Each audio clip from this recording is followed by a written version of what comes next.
Okay, so let me say this. I'm not a doctor, psychologist, psychiatrist, certified counselor. I'm none of those things. So I'm just having a conversation, basically sharing some of my opinions, maybe some internet research that I've done. But you be sure to talk to your doctor, your psychiatrist, your mental health specialist about any conversations that occur on this channel because there are no experts over here.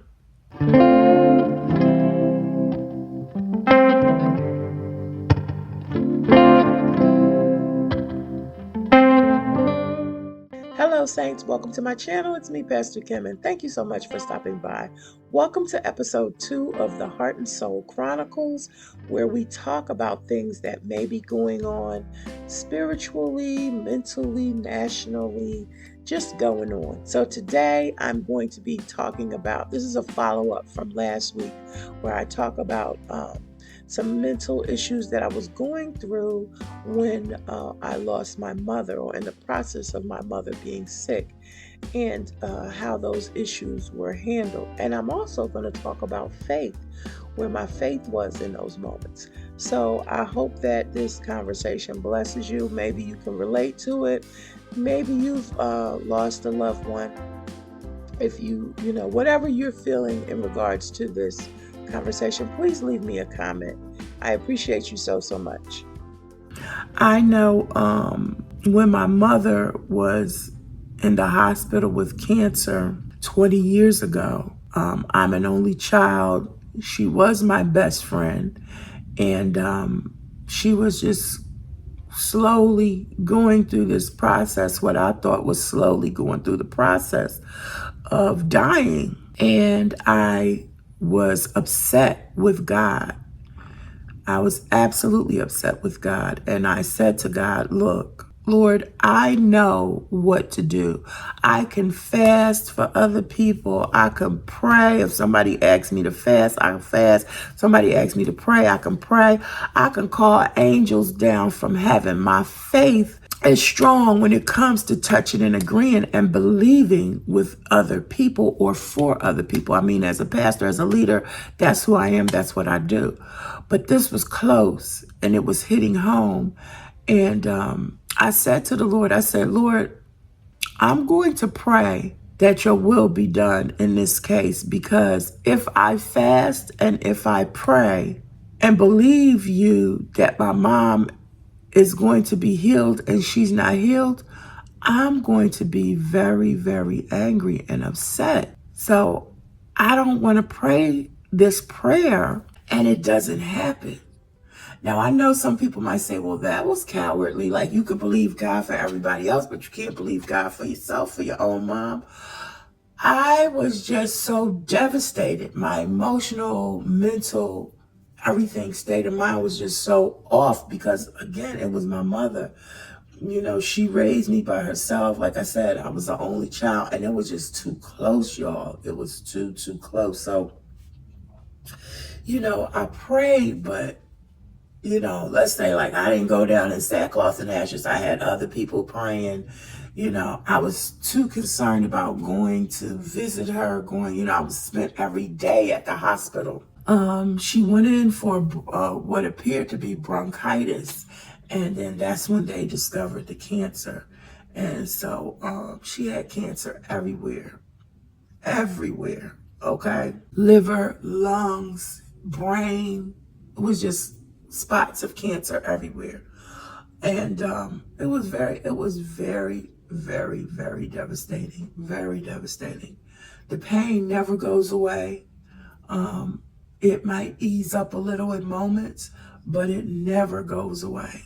Trust me. And so my point is that I started having anxiety attacks. Like my body was out of control. Like basically the way the doctors put it is your body has reached its limit on stress. Your body cannot take any more stress, so it starts acting out, okay, on its own. And so I started having anxiety attacks. My heart would beat really fast.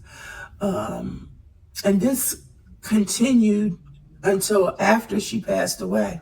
My heart would beat really, really fast. Twice I had to go to emergency, and they had to inject me with something to bring my heart rate down. They had said if I hadn't come in, because I waited for about 20 minutes or more, my heart was beating so fast, you could literally see it. So I waited. I mean, I did wait. And when I finally went in, they were like, your heart couldn't take this type of stress continually. So, it's a good thing that you came in, or else you'd be gone. But then I also started having these, like, I can't even describe them, but like these like twitches. Like, I literally started having these like little twitch type things going on with me, and it would just happen randomly. It was like crazy. Like, when I say crazy, the situation in and of itself, that I started having these things like a Tourette's type moment. And I remember one of my daughters saying, does anybody know like how long she's been doing this? And I just couldn't handle the stress. I mean, we tried to bring in all types of remedies. My first husband at that time had stuff coming from Japan, this liquid stuff from Japan that was known to help cancer patients. I mean, we did a lot of stuff. We prayed. Prayer warriors came in there and prayed. I remember one of her friends asking me, because I was in the hospital, I would pray a particular psalm. I can't even remember which one it was. It wasn't the 23rd, but I was praying in Psalms. And so one of her friends came in and was like, well, how often do you pray this psalm? And I kind of looked at her and was like, in my mind, because a lot of times I don't say what's on my mind, because I have been known to be very brazen. And as a leader and as a pastor, you just, you got to be gentle with the sheep. But in my mind, I wanted to just say, like, well, how many times does it take? If you know how many times it takes, let me know. And so I just kind of looked at her, and, I can't even remember if I responded or not. But, yeah, she was asking me how many times. So I just began to pray and talk to God. I told God at one point, because she had been in the hospital for about 3 weeks, and they were doing all kind of tests, biopsy. They wanted to do the chemo. The doctor didn't want her to do chemo, but I was like, well, we got to try everything. He was like, just take her home and enjoy the time she has left. Oh my gosh. I prayed. I was talking to God. And I'm just sharing with y'all in the vein of mental, how does a person know when they have a mental condition? I knew I was kind of having a breakdown, but it didn't matter because I wasn't the priority. My mom was. So I remember praying to God, and I remember I just was talking to him. That's when the Bible says, pray without ceasing. You talking to God all the time. And I remember the Lord spoke to me. I was in the shower, and the Lord spoke to me and said, because I had told God, I said, look, my mom is suffering. I said, you're either going to have to heal her or take her. You're going to have to do one or the other. But this is not it. This is not fair.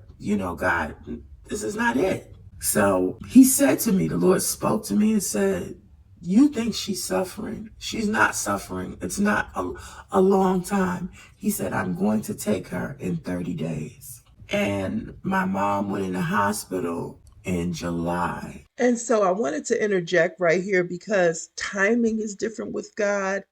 Time is different with God. My mom had already been in there for 3 weeks. And so he literally took her that following week, which added up to 30 days. From the time my mother went into the hospital till the day that she passed, it was exactly 30 days. And when he said that to me, I wanted to write it on a piece of paper, put it in an envelope, and seal it, because I just knew people wouldn't, I was just like, nobody is going to believe this. Like, it was like he was preparing me.